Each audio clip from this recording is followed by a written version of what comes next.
નમસ્કાર દર્શક મિત્રો, આપ સર્વેનું સ્વાગત છે જીડીપીએલ જૂનાગઢ ન્યૂઝમાં। સૌપ્રથમ જોઈએ આજના મુખ્ય સમાચાર। વિશ્વ ચેમ્પિયન ટીમ સ્વદેશ પહોંચતા દિલ્હી હવાઈ મથકે કરવામાં આવ્યું ભવ્ય સ્વાગત। પીએમ મોદીએ રોહિત કંપનીને અભિનંદન પાઠવી કરી શુભેચ્છા મુલાકાત।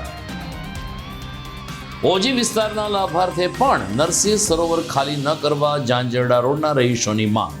હરેશ પરસાણાએ કહ્યું કે આ ચોમાસામાં જ ફરી ભરાઈ જશે। પ્રાચીન રાધા દામોદરજીનો પાટોત્સવ કીર્તન, આરતી અને ભોગ દર્શન વચ્ચે ઉજવાયો। ગિરિનારાયણ જ્ઞાતિએ ભાવપૂર્વક લીધો દર્શનનો લાભ। અને અશોકના શિલાલેખ પાસે નાની મગર આવી ચડી। વિહિપના કાર્યકરોએ વન વિભાગને જાણ કરતા વનકર્મીએ રેસ્ક્યુ કરી નજીકના જળાશયમાં છોડી। આ તમામ સમાચાર આપણે વિગતવાર જોઈએ તે પહેલા લઈએ એક બ્રેક।